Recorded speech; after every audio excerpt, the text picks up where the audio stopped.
반갑습니다. 타임 레버리지 시간을 들여 막대한 수익으로 치환한다.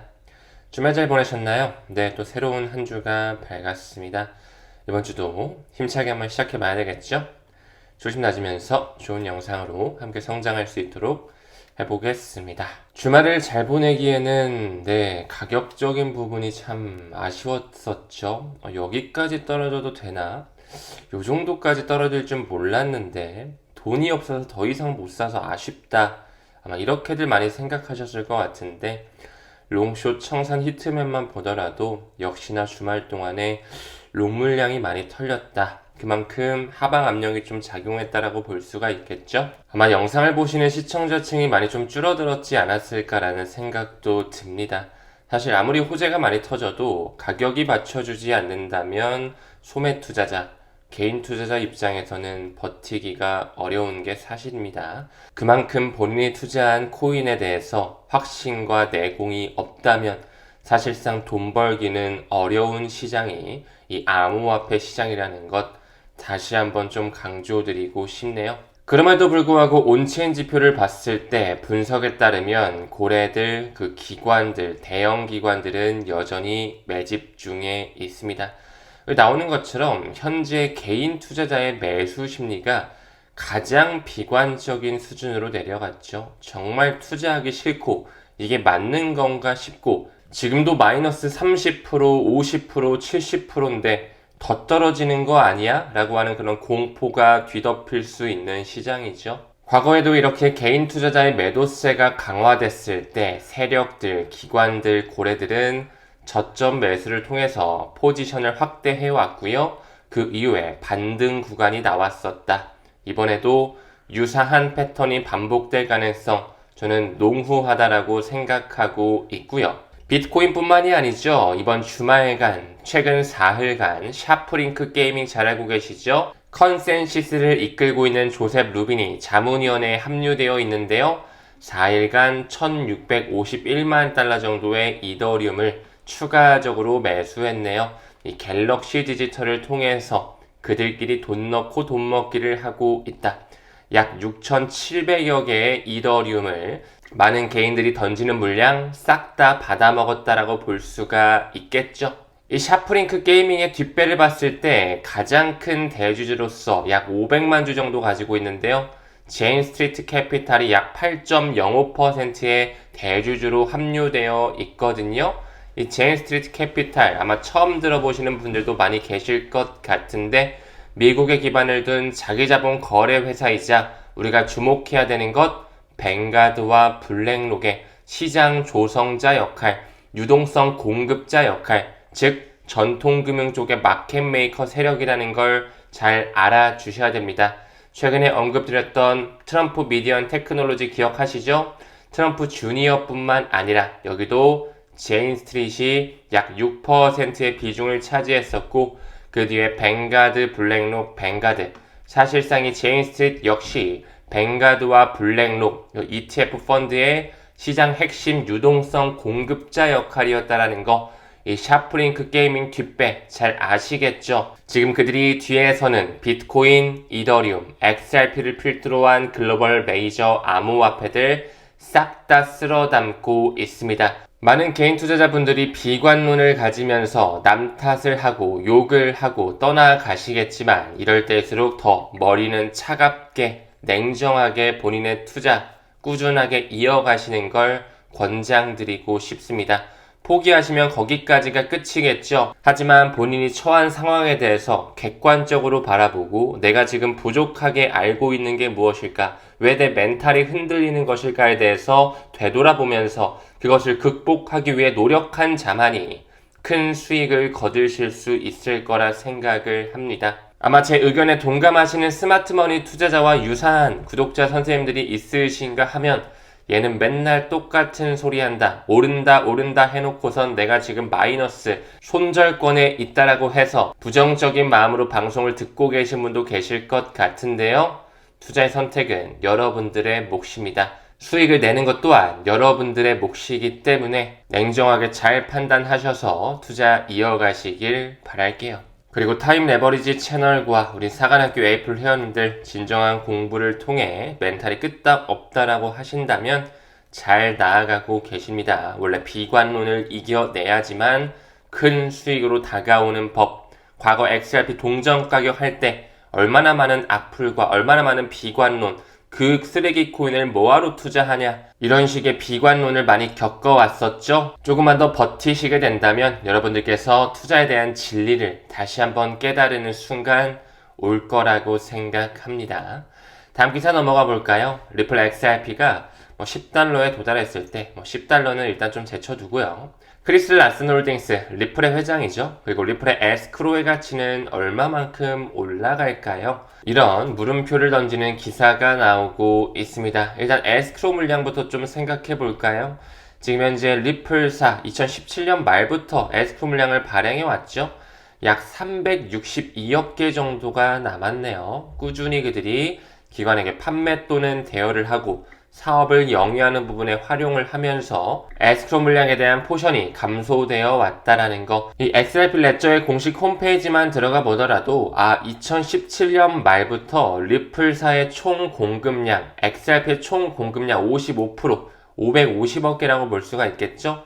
이때부터 이 포션을 잠궈 놓으면서 매월 1일마다 10억 개씩 기관에게 판매 또는 대여를 했구나 확인을 할 수가 있습니다. 여러분들 에스크 물량 2017년 말부터 설계되어 있었다라는 거 참고해 주시고요. 리플사에서 분기에 한 번씩 릴리즈했던 시장 마켓 보고서를 통해서도 이 에스크 물량이 어느 정도 남아있는지 확인할 수가 있었죠.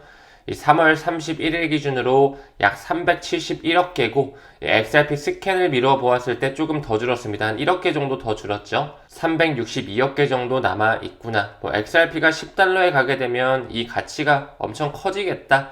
이렇게 그냥 큰 그림만 봐주시면 좋을 것 같아요. 또 최근에 눈여겨볼 수 있었던 게 리플의 시장 보고서에서 이제 앞으로 2025년 2분기부터는 이 시장 보고서는 폐지하겠다 이런 결정을 또 내렸었거든요. 왜 그런지 봤더니 이 리플의 보고서 같은 경우에 회사에게 매우 불리하게 작용됐고 특히나 전 SEC 임원진들에게 악용되면서 법적으로 공격을 많이 받아왔기 때문에 사실상 지금까지는 법과 제도에 대한 가이드 자체가 없었으니까 이 리플사의 보고서로서 태클을 걸면서 굉장히 리플사가 불리한 그런 상황을 많이 연출해 왔다 보니까 이제는 우리 시장 보고서 안 낼 거야. 그 이외에 기관에 관련된 내용이라든지 투명성은 그대로 유지하되 XRP 관련 발표에 대해서 업데이트를 하겠다 이런 식으로 얘기를 하고 있거든요.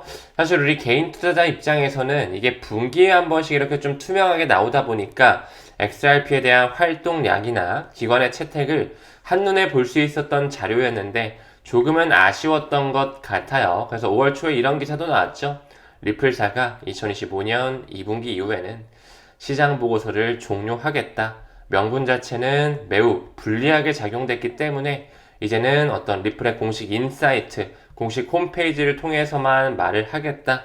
이렇게 하고 있었는데 아무쪼록 시장 보고서 아니더라도 XRP 스캔이라든지 여러가지 온체인 지표를 볼 수 있는 페이지에서 이 에스크로 물량에 대한 현황을 볼 수 있기 때문에 너무 걱정 안 하셨으면 좋겠고요. 무엇보다 앞으로 남은 이 362억 개 정도의 에스크 물량을 그 리플사가 어떻게 활용할지 이 부분에 대해서도 좀 우리가 면밀히 살펴볼 필요가 있을 것 같습니다. 에스크로 물량은 그렇다 치고 크리스 라슨이 가지고 있는 물량 과연 어느 정도 될까요? 작년 9월을 기점으로 해서 리플 회장 크리스 라슨의 지갑이 약 11년 만에 처음으로 이동이 됐죠. 약 5천만 개 정도의 XRP가 알 수 없는 지갑으로 이동되면서 큰 이정표를 세웠었는데요. 그때도 이 웨일 얼러트, 고래에 대한 이동을 알려주는 경보를 통해서도 이 크리스 라슨 지갑에서 약 5천만 개의 XRP가 언노운 월렛, 알 수 없는 지갑으로 이체가 됐다. 이게 매각을 한 건지 아니면 어떤 세력이나 기관에게 넘겨준 건지 확실하게 알 수는 없겠지만 11년 만에 약 5천만 개의 크리스 라슨의 지갑에 이동이 있었다. 큰 이정표로 볼 수가 있었습니다. 현재 크리스 라슨은 약 26억 개에서 27억 개 정도 사이 XRP 코인을 보유하고 있거든요. 리플의 회장이다 보니까 26억 개, 27억 개 굉장히 많은 XRP 물량을 보유하고 있구나. XRP가 10달러에 도달하게 되면 큰 자산의 증식이 되겠다. 뭐 요거는 그냥 상식적으로 알아주시고요. 아무쪼록 크리스 라슨의 지갑이 11년 만에 작년에 이동이 됐고요. 리플의 에스크로 물량 약 360억 개 정도 남아있구나. 리플의 시장 보고서 자체는 2분기 이후에는 끝이구나. 참고로 봐주시면 좋을 것 같습니다. 지금 현재 알트코인 현물 ETF 72개가 넘어가는 약 80개에 육박하는 ETF가 준비되어지고 있죠. 뭐 라이트코인이라든지 솔라나라든지 뭐 XRP, 도지코인, 뭐 헤데라, 폴카다 등등 여러가지 메이저 알트코인의 ETF가 준비되어지고 있습니다. 여기 나오는 것처럼 현재 알트코인 현물 ETF 72개가 넘어가는 과정에 있다라는 거, 언제쯤 블랙록에서 수면 위로 떠오르는 그런 기사거리, 움직임이 나와질지 천천히 기다려봤으면 좋겠고요.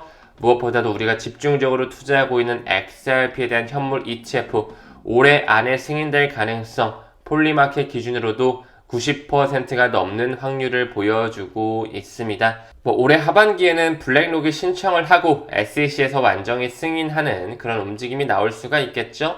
또한 최근에 캐나다에서 6월 달에만 3개의 현물 ETF 승인이 됐었다라는 거, 이 토론토 스탁 익스체인지, 토론토 주식거래소의 이 퍼포즈 인베스트먼트, 이볼브 ETF, 3IQ까지 이 3가지 자산운용상에서 리플 XRP 현물 ETF, 브라질뿐만 아니라 캐나다에서도 출시가 이루어지고 있었다. 또한 XRP 현물 ETF를 신청하는 기관 중 이 1조 달러 이상 AUM 자체 크게 가져가는 프랭클린 템플턴, 그들의 움직임을 면밀히 바라보고 있었는데요. 최근에 SEC에서 이 프랭클린 템플턴의 XRP 그리고 솔라나 현물 ETF에 대한 의견 수렴에 착수하면서 이 공청회를 개시로 이제 약 35일간의 추가 검토 시간을 확보하고 있다. 의견을 수렴하고 있다. 허용할지 안 할지 내부 검토를 들어갔다라고 하는 것이죠. 그들이 말하는 약 35일 전에 블랙록이 신청하는 움직임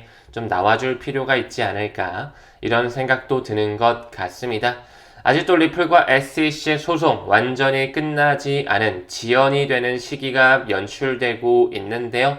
이 소송 때문에 지치고 힘들다, 혹시라도 소송이 끝나면 가격이 오르겠지라고 하는 기대감을 가지고 계신다면 XRP를 길게 투자하시긴 어렵지 않을까 생각이 드네요. 저는 좀 마음을 내려놓고 있고요. 소송이 언제 끝나든 간에 하물며 소송이 끝났다라고 하는 소식이 나옴에도 불구하고 가격이 우리가 생각하는 것 이상으로 크게 펌핑되지 않을 것까지 각오하고 있습니다. 참 XRP 투자라는 게 그래요. 기대가 크면 실망도 큰 법, 그냥 그들이 끌어올릴 때쯤이면 끌어올리겠구나 생각해 주시면 좋을 것 같고요. 이미 지니어스 액트 법안은 뒤에서 준비되고 있으면서 리플사에서 찍어내는 RLUSD에 대한 이정표 주주량은 크게 올라가고 있습니다. 현재 기준 시가총액 벌써 4.2억 달러를 넘어가고 있다. 꾸준하게 공격적으로 주조가 되고 있고요. 1달러로 고정되어 있기 때문에 굳이 RLUSD를 투자하실 필요는 없겠죠. 해지 수단으로 바라봐 주셨으면 좋겠습니다. 이제 점점 업홀드를 통해서 USDC가 리플 원장 위에 올라오고 있고요. 또한 플레어 네트워크를 통해 XRP의 DeFi, 이 F 자산으로의 이자를 받을 수 있는 구조가 마련되고 있습니다. 중장기적 비전으로 투자 이어가시길 바라겠고요. 그럼에도 끝까지 시청해 주심에 대단히 고맙습니다. 우리는 모든 면에서 점점 더 좋아지고 있습니다. 감사합니다. 성투합시다.